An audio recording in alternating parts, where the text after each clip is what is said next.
मित्रांनो पॅरालिसिस झाला आहे तर घाबरायचं कारण नाही. आता आमच्याकडे निर्मलाबाई बनकर पेशंट काल पॅरालिसिस झाला, त्यांना काल आणलं होतं हॉस्पिटलमध्ये. अक्षरशः बोलता येत नव्हता, हाताचा मुंग्या येत होता, हात काम करत नव्हता. कालपासून आज 24 तास पण नाही झाले अजून, तर 24 तास त्यांना बोलता येत आहे आणि खूप छान असा फरक पडला. आपण त्यांच्या नातेवाईकाशी बोलूया की कसं वाटतंय. मावशी बोला बरं, काय नाव तुमचं?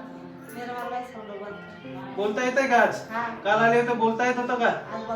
काल नव्हतं बोलता येत ना.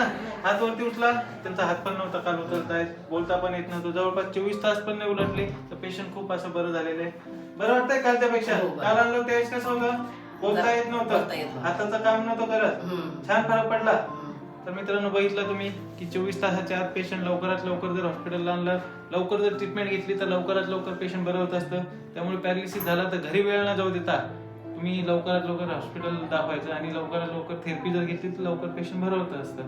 तर धन्यवाद मित्रांनो. तुमच्याकडे कोणी पॅरालिसिस पेशंट असेल तर एक वेळेस आमच्या हॉस्पिटलला नक्की भेट द्यावी, जेणेकरून लवकरात लवकर आपल्याला त्यांना बरं करता येईल.